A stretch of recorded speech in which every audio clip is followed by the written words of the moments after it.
There's a stump out in the side yard, 22 inches across, red oak, cut down the winter before last, and you've been steering the mower around it ever since like it's a rock in a river.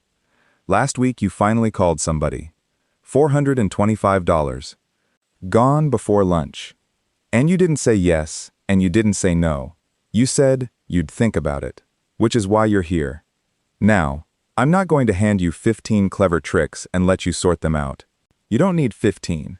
You need to know which one fits the stump you've actually got, because a 6-inch pine out in a lawn and a 2-foot oak beside a driveway are not the same problem, and they're not even close.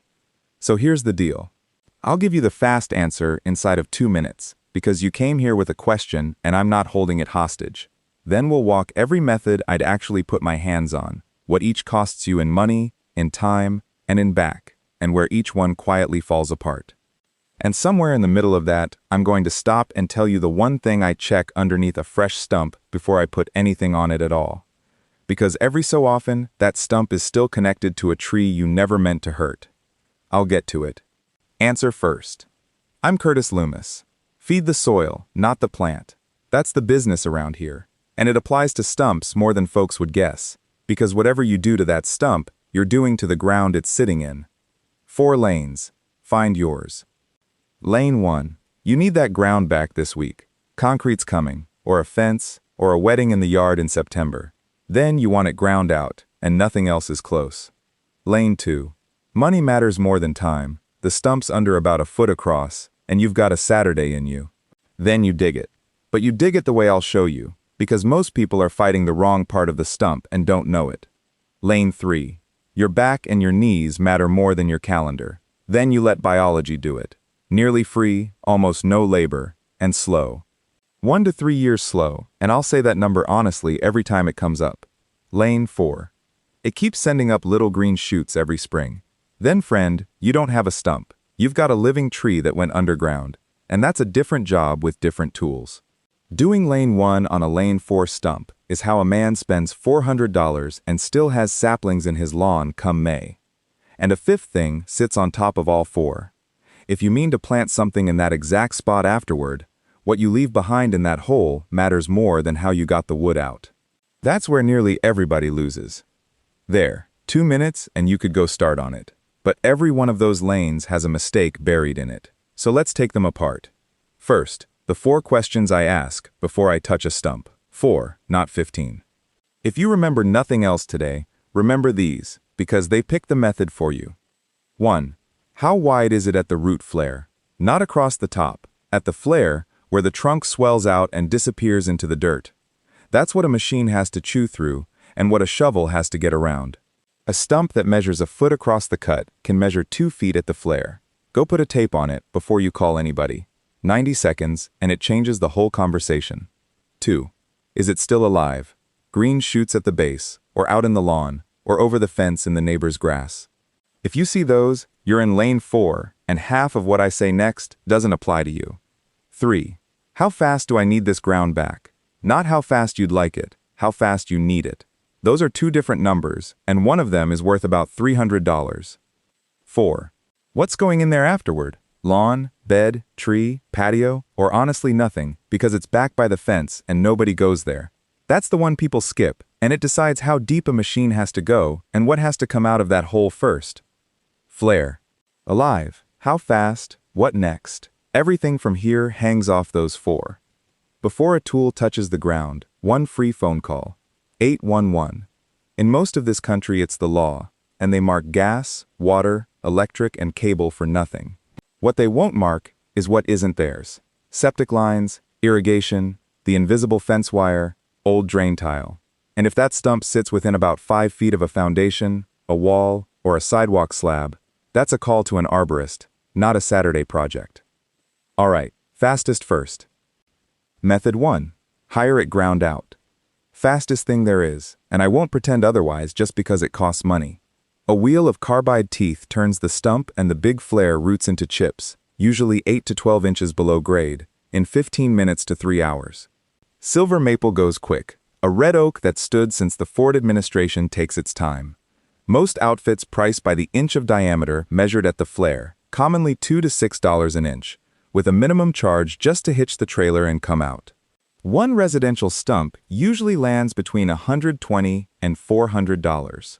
4 lines I want in your quote before that machine starts, because everyone is normally an extra and everyone has surprised somebody. Grinding depth, in inches, said out loud. 4 to 6 is plenty for grass. If a tree's going in there, that's a different number, and I'll tell you why later. Surface roots. Ask whether the flare roots running out across the lawn are in the price. Chip removal. Most crews leave the chips in a mound and drive off. That's standard practice, not laziness. Hauling costs extra. Ask. Backfill. Real topsoil in that hole is usually an add-on too. 2 ways to spend less without spending stupid. Batch it. Per stump pricing drops when a crew does 3 or more on one visit because the trip charge spreads out. Call the 2 neighbors who've been staring at their own stumps and ask in the off-season. A tree crew in February is a different negotiator than a tree crew in June. Now, the part that costs people the most, and it happens after the truck leaves. Grinding a stump does not remove the root system. Say that twice. It takes the stump and the flare roots down to whatever depth you paid for. Everything past the edge of that machine, and on a mature tree that runs well out past where the branches ended, stays exactly where it was. On a dead stump, no harm. On a species that sprouts, you just spent $400 on the only part of the tree that wasn't the problem. Hold that, I'll come back to it. You can rent a small walk-behind grinder instead, $85 to $160 a day. But it's heavy, it wants level footing, and it throws grit hard enough to chip a window or you. If the yard slopes, if your grip isn't what it was at 50, or if nobody else is home, that rental looks thrifty on Friday and foolish by Sunday. $300 to protect a back that has to last 30 more years is arithmetic, not extravagance. Method 2. Dig it out by hand. Oldest method there is, still works, and for the right stump, it's genuinely the cheapest way to get wood and roots out of the ground. But there's a line, and the extension guidance is blunt. Under about 12 inches across, digging is a real option for somebody in decent shape. Much above that, and it stops being practical. I'd rather you hear that now than learn it at 4 in the afternoon with your shirt soaked through. And here's the best tip in this section, which almost everybody has backwards. If you're going to dig that stump out, do not cut it off flush with the ground first.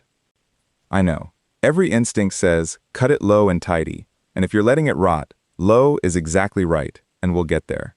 But if you're digging it, that trunk standing up out of the ground is the longest lever you'll ever be handed. Leave 4 to 6 feet of it. A stump cut flush is a rock in the dirt. A stump with 4 feet of trunk on it is a rock with a handle. The sequence. Trench around it starting 18 inches out, 1 to 2 feet down. You're not moving dirt for its own sake, you're hunting roots. Every root you meet, you cut and hose the soil off at first, because grit takes the edge off a chain far faster than wood ever will. When the sides are free, get a long bar under one edge and rock it. Rock it, don't wrestle it.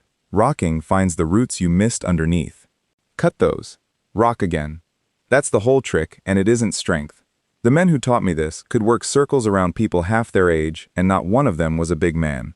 A stump comes out sideways, a little at a time. It has never once come straight up. And do it in 3 short mornings, not 1 long afternoon. I spent half a Saturday once on an ash stump, digging straight down, right up tight against the wood, trying to get underneath it. Made a beautiful hole, learned nothing.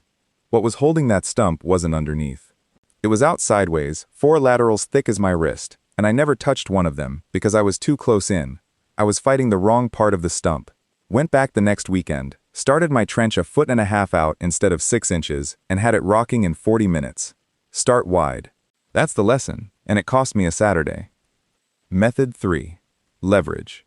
A 3-ton hand winch runs about $100 and multiplies what one person can do enormously, which is precisely why they used oxen. Anchor low to a solid tree with a strap, pull low on the stump so it rolls, and cut your roots first. And here's the safety line for the whole video. A cable under load that lets go does not fall down, it comes back, and fast. Stand outside the arc, never straddle the line, keep everybody out of line with it, and lay a heavy jacket over the cable to kill the whip. And never hitch to a truck bumper and hit the gas. Now, put the tools down a minute, because there's an arithmetic problem in here that catches careful, frugal people. Especially frugal people. the cheapest method is not cheap if you needed that ground. Say the stump's right where the vegetable bed is going, and you sensibly skip the $400 and let it rot, because rotting costs almost nothing. Now price it honestly. That cost you 2 growing seasons of that bed, 2 summers of tomatoes you didn't put up. The free method charged you in the one currency you've got least of, and it never sent a bill. So put a number on the calendar, the same way you put one on the invoice, then choose. 4 costs, every time. Money, time, your body, and what that ground can't do while you wait. The rot method behind the barn where nobody looks is free, and it's right. The rot method where the patio goes is the most expensive thing in this video. Lane 4. This is what separates a stump you can forget about from a stump that follows you around the rest of your life. Everything so far assumed that stump is dead. A good many aren't. Come spring, little green shoots. Maybe at the base in a ring, like the stump's wearing a collar. Maybe out in the lawn 10 feet off, and you figure a seed blew in and you mow it. Maybe on the far side of the fence, so it's the neighbor's problem too. That's not a stump. That's a tree that got its top taken off and decided to try again from underground. Here's the sentence I most want you to carry out of today. A stump can be small, above the ground, and enormous below it. You're looking at 18 inches of cut wood.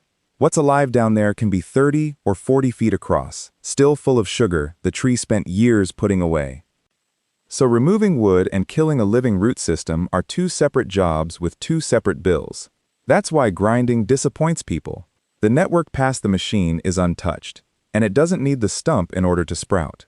That's how a man pays in April, has a dozen saplings by June, and figures the crew cheated him. They didn't. He bought the wrong job. The determined ones are the same names every time. Black locust, tree of heaven, poplar and aspen, Russian olive, Siberian elm, sumac, willow, sweet gum. Several of those come up from the roots, not just the stump, which is exactly why shoots appear out in the lawn where nothing was ever planted. Thin. And here's the flip side, which is good news almost nobody tells you. Most of our common conifers do not resprout. Pine, spruce, fir, hemlock. You cut it, that's the end of the argument. So if you're standing over a pine stump wondering whether you have to kill it first, you don't. Skip the whole chemistry conversation and go pick a removal method. That one piece of knowing saves a lot of worry and a fair bit of money. Cherry, elm, oak, maple, and ash fall in between, depending on age and vigor. And if you don't know what you cut down, photograph the bark and the cut face and send it to your county extension office. Usually free, usually inside a couple of days. That's what those offices have been there for since before most of us were born. Now, if it is a sprouter, timing is everything, and here's where folks lose before they start. 3 weeks can change which method I'd use. A cut stump has a window. The living tissue, the cambium and sapwood, that thin ring just under the bark, is the only part still connected to the roots. The heartwood in the middle has been dead for years. While that ring is fresh and wet, what touches it travels down. Once it dries and seals, the door's shut. The extension guidance is consistent. Treat immediately after cutting, and if you waited, take a thin slice off the top and expose live tissue again first. And there's a season to it. Late summer and fall are the preferred window, because that's when a woody plant is hauling its reserves down into the roots for winter. Anything on that fresh ring rides down with the traffic. In spring, the flow runs the other way, up to the new leaves, and the same treatment is far weaker. Same product, same brush, same man. Different month, different result. Done right, it's a small amount of the appropriate product brushed onto that living ring, the outer 2 to 3 inches next to the bark. Not the whole face, and not poured down drilled holes into the ground, where most of it just goes into your soil. Read the label. The label is the law, and it's the only place anybody is required to tell you the truth. Near a garden, steer around anything with picloram in it, sold as Torden. It moves in soil, it stays active a long time, and it has ruined a lot of good compost.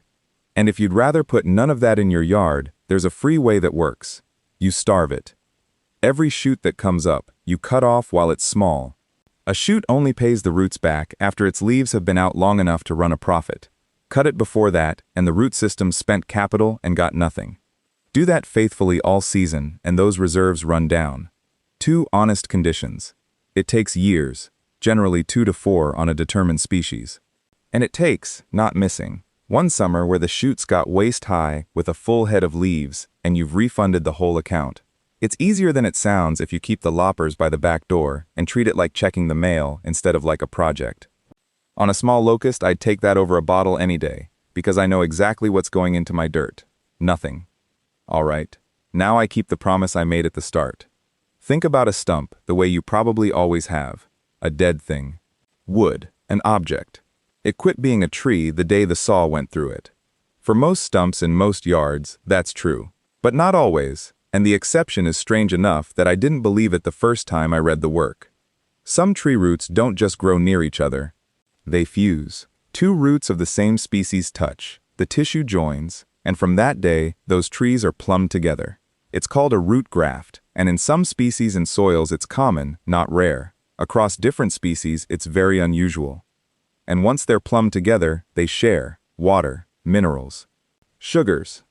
Which means when you cut one of them down, the stump you leave behind may not be running on its own reserves at all. It may be on somebody else's line. There are Douglas fir stumps in the Pacific Northwest that were cut 30 years ago and are still alive. Not sprouting, no top, no needles, nothing green anywhere on them. They are simply, quietly, still growing. The cut face seals with resin, the cambium ring lays down a callus, and over the decades, that callus creeps inward until some of them cap over like a mushroom. Living stumps, thicker every year, fed by the neighbors through the roots. A few years back, researchers in New Zealand took it further. They found a kauri stump on a hike, no crown, no leaves, but callus, growing and resin running, which means live tissue. So they instrumented it, sap flow sensors on the stump and on the trees around it, and measured water actually moving through the wood. It was alive. And here's the part that stayed with me. Its rhythm ran opposite to its neighbors. In the daytime, when the big trees were pulling hard, the stump went quiet. At night, when the neighbors eased off, water moved through the stump. It was drinking on the night shift, off the same system.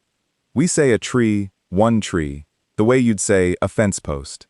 Underground, sometimes it isn't one of anything.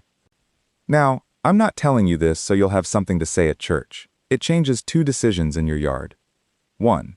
If that stump's behaving oddly, healing over, staying hard as a church pew for years while everything else rots, sprouting, like it's got money it shouldn't have, don't file it under mystery. Look around. Same species within reach? You may be looking at a shared root system, not a stubborn piece of wood. 2. And this is the one to be careful with. If a stump is grafted to a tree you like, whatever you put on that stump has a road to travel. There's a documented case out of the University of Missouri's agroforestry program I keep in the back of my mind. A young black walnut planting was thinned, and the stumps were treated with a strong product to stop regrowth. About 100 stumps, treated thoroughly. Regrowth stopped, which is what they wanted. But several of the trees they'd kept on purpose, the good grafted cultivars, sickened and died with the classic signs of herbicide injury. 4 of them, standing about 10 feet from a stump they were joined to underground. 4 out of 100. Not a catastrophe. But those 4 were the ones they were farming. Now, I said I'd be straight with you, so here's the other half, and this is where I part company with most of the internet. It is not settled science, and anybody who says it is hasn't read much of it. Dr. Linda Chalker Scott at Washington State University went through the research on this exact question, and in the large trials, thousands of cut stems treated in forestry and restoration work, researchers looked hard for injury moving into neighboring untreated trees and largely did not find it. The warning is on product labels.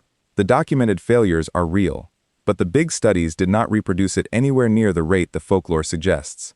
So which is it? Honestly, it appears to depend on the species, the soil, the product, the strength, and whether a graft happens to be there at all. That's not satisfying, and I'm not going to invent something that is. Here's my rule. From a man who'd rather not run the experiment on his own oaks. If there's a tree of the same species standing within about the width of its own branches from that stump, and it's a tree I'd grieve, I don't put a systemic product on that stump. I take the mechanical road instead. Costs me more work, costs me no oaks. And there's a line out of the Arizona extension material I'd hand to everybody. Never treat sprouts coming off the root system of a tree you want to keep. Those sprouts aren't a separate plant. They're that tree's own roots, putting a hand up out of the ground. Treating them is treating the tree. One more thing these connections do, and it's worth 30 seconds because it saves oaks. Root grafts are a highway, and disease uses it. Oak wilt travels tree to tree through grafted roots, which is why across much of this country, the guidance is not to prune or cut oaks in spring and early summer. If you've got oaks and you're planning work, one call to your extension office before you pick up a saw is the cheapest insurance in this video. All right, come up out of the dirt with me. Deep breath. Now the method most of you will actually choose because it asks the least of your body and the least of your wallet, letting it rot. On purpose and properly, which is a different thing from ignoring it. Honest timeline first. Left completely alone, a stump can sit 10 years and more before it's soft enough to break up with a shovel. Oak, black locust, and Osage orange will outlast some marriages. Managed properly, you can generally bring that to 1 to 3 years. Not weeks. Anybody promising weeks is selling a container. But look what it buys. Lowest effort, lowest cost, and when it's done, that ground is better than it was, not worse. That's the whole philosophy of this channel in one slowly rotting stump. So what actually makes wood rot? This is where the miracle products get their room to operate, in the space where people don't know the mechanism. Wood does not dissolve. Nothing you pour on a stump dissolves it. Decay isn't chemistry happening to wood. Decay is living things eating wood. Fungi, mostly, with bacteria and beetles and worms along for the meal. Which means your job isn't to attack the stump. Your job is to run a boarding house for the things that eat it. And they want 4 things: steady moisture, air, contact with living soil, and nitrogen, because wood is nearly all carbon and no crew builds anything out of carbon alone. Give them those 4 and the stump goes. Take away any one and it sits there a decade. Once you know that, you can score any trick on the internet yourself in about 4 seconds. The recipe. About an hour, one time. Cut it as low as you can safely get it. Here low is right, opposite of the digging rule, because you want it against the ground and out of the wind and sun. Drill holes about 1 inch across, at least 10 inches deep, no more than 1 foot apart across the face. You're not hollowing it out, you're opening doorways so the fungi already in your soil can get inside, instead of fighting through bark, which is exactly what bark is for. 4 ounces or so of slow-release nitrogen fertilizer down each hole. Ordinary lawn fertilizer is fine. Then the step everybody skips, and it's the one that matters most. Cover the whole thing, mound soil over it, lay a piece of sod on top, or pile it with wood chips, and keep it damp. A bare stump baking in the July sun isn't rotting, it's curing. That's how fence posts were made. Here's my own addition, from watching which stumps on my place went soft first. Don't just drill the top, work the sides and the flare. The top of a stump sheds water like a table. The sides and the buttress roots at the ground line stay damp, they're already touching soil, and that's where the decay organisms are living right now. So I take the saw and cut a series of shallow kerfs into the sides and across the exposed flare roots, 1 inch deep, a couple inches apart, all the way around at the soil line. Chain out of the dirt. 2 things happen. You get past the bark, which is armor, and you multiply surface area right where the moisture and the fungi already are. In my experience, that does more than another 20 holes in the top ever did. And you can plant a mushroom in it while you're at it. Plugs spawn, waxed into drilled holes, fresh-cut hardwood only, fruiting in about a year. The method's in the free guide. One line I won't soften. You eat only the mushrooms that come out of plugs you put in yourself. Nothing else. Now, we know the mechanism. Let's score the miracle tricks, and this one stung me too. Rock salt. Everybody's uncle swears by it. Drill the holes, pack them with the ice melt salt from the bag by the back door, cap it, wait. Spring comes, nothing. October comes, you kick it, and it rings like a church pew. So you figure you didn't use enough, and you buy more. Friend, I'll say this gently, but I won't soften it. It was never going to work, and it may have been working against you. Go back to the mechanism. The stump goes away because living things eat it, and salt is what we've used for 10,000 years to stop living things from eating things. That's what curing is.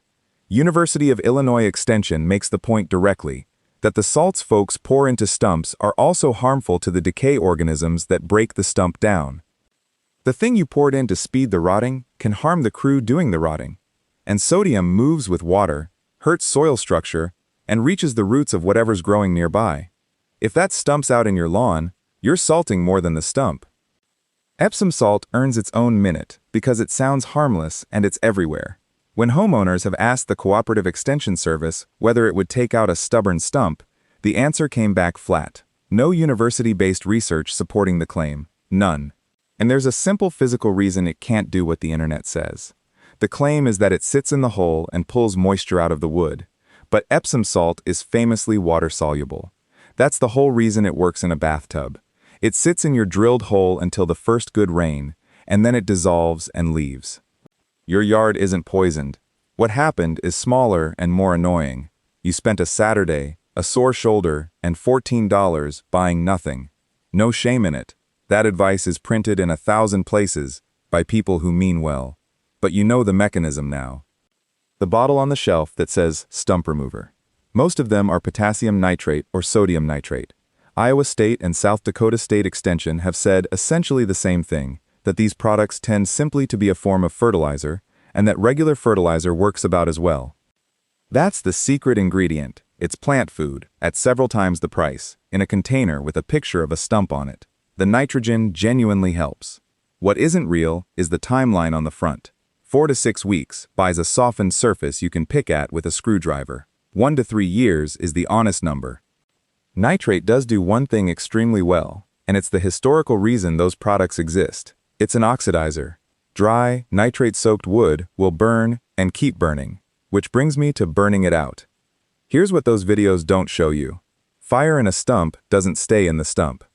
It follows the roots. It can travel underground along root channels, smolder for days or weeks with almost nothing showing at the surface, and come up somewhere you weren't watching, under a deck, along a fence line, against a neighbor's siding, and across much of this country. Open burning of stumps is permit only or flat prohibited.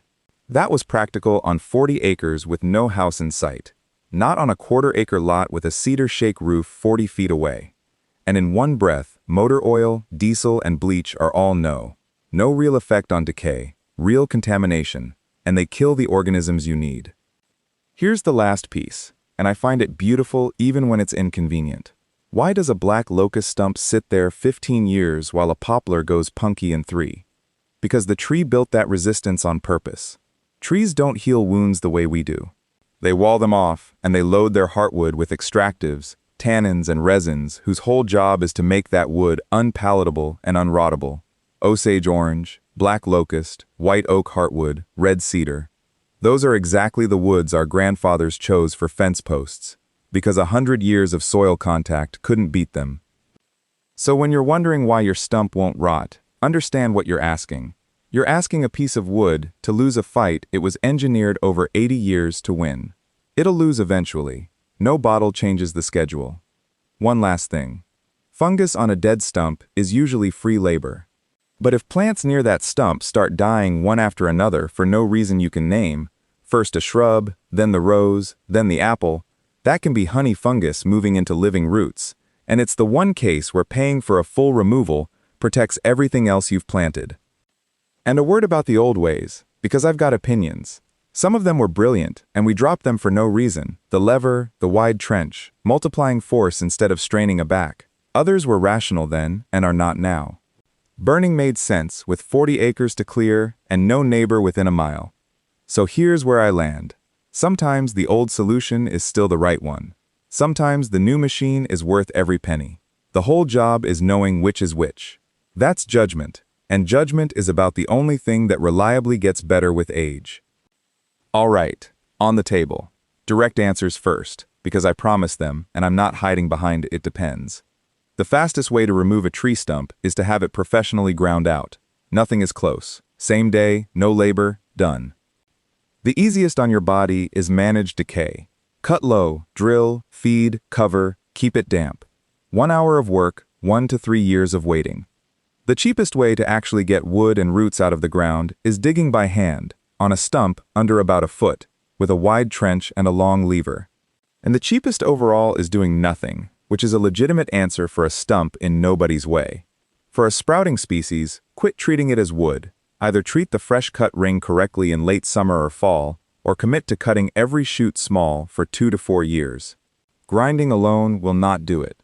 If you're replanting, it's full removal, chips out, real topsoil in, and patience with that spot for a season. And if you can wait, it's decay, every time, because it's the only one that leaves the soil better than it found it. Now, 6 stumps, if these were mine. 1. A 6-inch fresh maple out in the open lawn. I wouldn't spend a dime.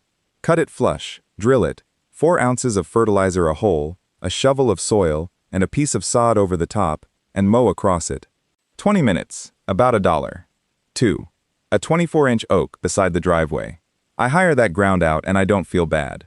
Big hardwood, hard surface right there, probably a water line nearby. Depth in writing, chips hauled, and I go make coffee. 3. A black locust that keeps sprouting.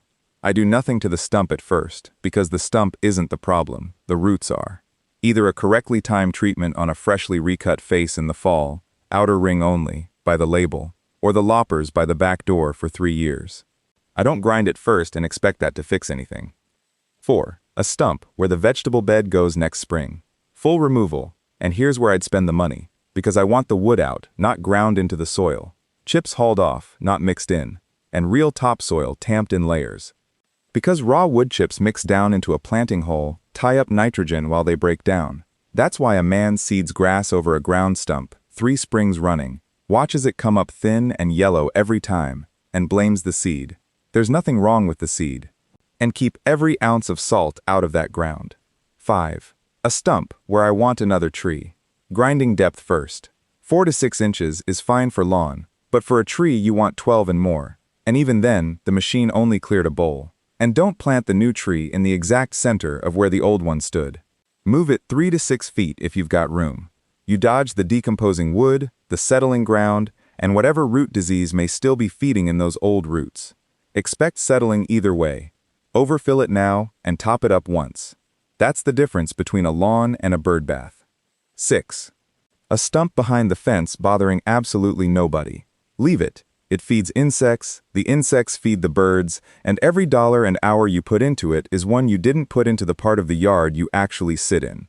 There's no rule anywhere that a good yard is one with nothing left standing in it.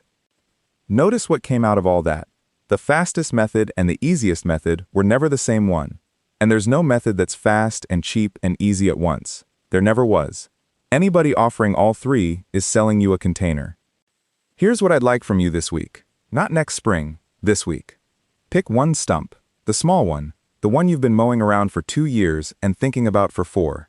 Take a tape out there, get the number at the root flare, and run the 4 questions on it. Then do 1 hour of work. 1. Drill it and feed it and cover it. Or start a trench 18 inches out.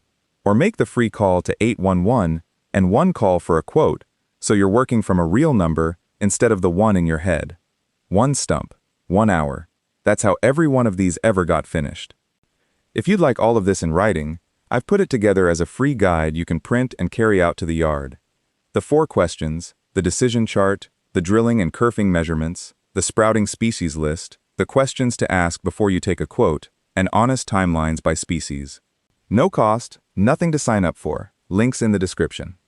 And I've got 2 questions for the comments, because I read every reply. What did your family use on a stubborn stump? And the one I really want answered, did anything ever grow well in that spot afterward? Because that's the half of the story nobody tells, and it's the half that would help the rest of us most. That's Curtis Loomis. Feed the soil, not the plant. Take care of that back, measure at the flare, and I'll see you next time.